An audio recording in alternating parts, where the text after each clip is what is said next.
Majid sir, आज international day of democracy है और आज के दिन पर आप क्या मैसेज रहेगा आप पब्लिक के लिए?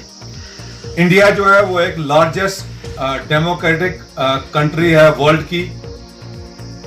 और मैं बताना चाहता हूं कि पोस्ट इंडिपेंडेंस 1947 में जब हमें आज़ादी मिली तब से डेमोक्रेटिक नेशन जो है हमारा कहलाया, जिसके तहत फ्री और फेयर इलेक्शन जो है हमारी कंट्री में होते हैं। और सचली मैं बताना चाहता हूं कि हमारी कंट्री में जो इलेक्शंस होते हैं, जो वोट देने का राइट है, जो लीडर्स को इलेक्ट करने का राइट है, उसमें किसी भी तरह की कोई भी डिस्क्रिमिनेशन नहीं है कास्ट, कलर और क्रीड की।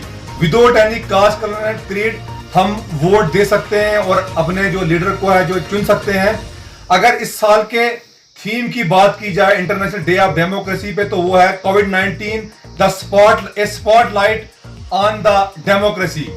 और जिस तरीके से कोविड-19 की पैंडेमिक इस पूरी कंट्री में फैली हुई है, तो ये टॉपिक काफी इंपॉर्टेंट बनता है। इसको देखते हुए किस तरीके से जो है अकाउंटेबिलिटी लाई जाए, क्या प्रिकॉशनरी मेजर्स लिए जाएं और किस तरीके से प्रिजर्व किया जाए जो लोगों के राइट्स हैं। और अगर मैं अपनी कंट्री की बात करूं तो हमारे कॉन्स्टिट्यूशन का जो आर्टिकल 19 है और 25 है, जिसमें right to freedom, right to speak और राइट टू एक्सप्रेशन है, राइट टू रिलीजन है, और equity before law and equal protection of law, right to assembly है। यानी कि ये जो है, मैं कहता हूं कि यही तो एक जो है इसकी बैकबोन है हमारी इस डेमोक्रेसी की। इस तरह के राइट्स हमें मिले, ये पिलर रहे हमारी डेमोक्रेसी के, जो मैंने आपको बताया जो हमारे कॉन्स्टिट्यूशन में है। तो इसी पे जो है आज हमने भी यहाँ पे on the direction of secretary district legal service authority, मैंने यहाँ पे वर्चुअल लेवल पे भी और इस तरीके से भी मैंने आज यहाँ पे अवेयरनेस प्रोग्राम ऑर्गेनाइज किया इस दिन पे, और लोगों को इस दिन की जानकारी दी और बताया कि 2007 में यूनाइटेड नेशन ने मार्क किया इस डे को इंटरनेशनल डे ऑफ डेमोक्रेसी, ताकि प्रिजर्व और किया जाए, प्रोटेक्ट किया जाए जो प्रिंसिपल्स हैं डेमोक्रेसी के ऑल ओवर द वर्ल्ड। तो उस दिन से लगातार मुसलसल कंटिन्यूसली जो है इस डे को सेलिब्रेट किया जाता है, लोगों को राइट किया जाता है। और बताना चाहता हूँ कि जिस भी हम कंट्री में रहते हैं, हमें पार्टिसिपेट करना है, जो इलेक्टोरल प्रोसेस है उसमें पार्टिसिपेट करना है, अपने लीडर को चुनना है, तभी जो है डेमोक्रेसी जो है फ्लरिश हो सकती है। सर, अगर बात करेंगे डिस्ट्रिक्ट डोडा की, तो डिस्ट्रिक्ट डोडा में लगातार कोविड-19 के केसेस जो है उनकी जो तादाद है वो बढ़ती जा रही है। तो आप क्या एक मैसेज आपका रहेगा पब्लिक से, जो डिस्ट्रिक्ट डोडा और पार्टिकुलरली भद्रवाह की लोगों से क्या आपकी जो है रिक्वेस्ट रहेगी? मैं आपको बताना चाहता हूँ कि from the day first every country in the world जो है वो इसको कंटेन करने के लिए मेजर्स उठा रही है कोविड-19 की पैंडेमिक को। और अगर हम अपने स्टेट की और डिस्ट्रिक्ट की बात करें, और मार्च 20 से ही यहाँ पे लॉकडाउन इम्पोज किया गया था सेंट्रल गवर्नमेंट की तरफ से और union territory of Jammu and Kashmir की एडमिनिस्ट्रेशन की तरफ से। और डिस्ट्रिक्ट डोडा में आपने देखा कि डिस्ट्रिक्ट एडमिनिस्ट्रेशन की जानिब से काफी प्रो पीपल, प्रो कम्युनिटी लोगों को बचाने के लिए जो है मेजर्स उठाए गए।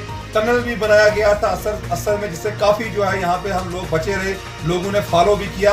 लेकिन मुझे महसूस ऐसा होता है, मेरी ये ओपिनियन है, कहीं ना कहीं हमने इसको सीरियसली नहीं लिया था अगर भद्रवाह और जिला डोडा के लोगों की बात की जाए।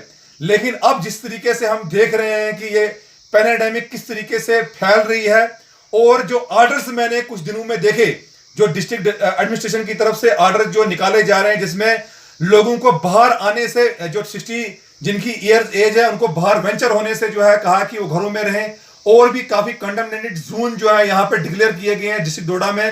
तो अब जो है ये हमारे लिए काफी वरीसम जो है हमारे लिए हो चुका है और सीरियसली लेने की जरूरत है। और हमें अब एडमिनिस्ट्रेशन का इंतजार नहीं करना है कि हमें कोई एडमिनिस्ट्रेशन या पुलिस डिपार्टमेंट या कोई हेल्थ डिपार्टमेंट जो है हमें रिक्वेस्ट करेगा कि आप घरों से बाहर नहीं निकलिए, आप मास्क पहनिए, आप सैनिटाइजर का इस्तेमाल करिए, हाथ धोइए, जर्नी ना करिए। नो, अब जो है मेरी गुजारिश है, क्योंकि हम यहीं के सारे रहने वाले हैं, हमारी जिला डोडा के लोगों से गुजारिश है, भद्रवाह के लोगों से गुजारिश है कि आइए हम अपने आप को बचाएं। जो घर में रहेगा वो बचेगा, बाहर फजूल में निकलने की जरूरत नहीं है। जब भी हम किसी से अगर कोई हमसे मिलता है तो हम कम से कम 2-3 फुट का जो है वो फासला बनाए, मास्क कम से कम घर में भी पहने, बाहर तो पहनना ही पहना है, घर में भी पहनना है, और फजूल में किसी को घर में आने नहीं देना है। और जो भी जिस तरह से टेस्ट हो रहे हैं तो हमें कोऑपरेट करने की जरूरत है एडमिनिस्ट्रेशन के साथ। जब भी अगर हम किसी नीड में बाहर निकलते हैं या किसी के घर जाते हैं तो घर उसके गेट के बाहर ही हाथ धोएं, सैनिटाइजर का इस्तेमाल, सैनिटाइजर अपने हाथ में रखें। अब सीरियसली लेने की जरूरत है। ये कहीं ना कहीं अब हमारे घरों में पहुंच चुका है। जिस तरीके से आंकड़े जो हैं हमारे डिस्ट्रिक्ट में रोज आ रहे हैं, बढ़ रहे हैं, इंक्रीज हो रहे हैं, तो ये बड़ी जो है, ये बड़ी चिंता का जो है, मुझे लगता है बड़ी फिक्र है। हम सबको फिक्र करनी चाहिए। और अब मजाक में लेने की जरूरत नहीं। देखा कि कुछ लोग किस तरीके से बीमार हुए और कुछ लोगों की डेथ भी हुई। तो काफी जो है इसको सीरियस एपिडेमिक को कंटेन करने के लिए जो है कदम उठाने पड़ेंगे। Thank you so much.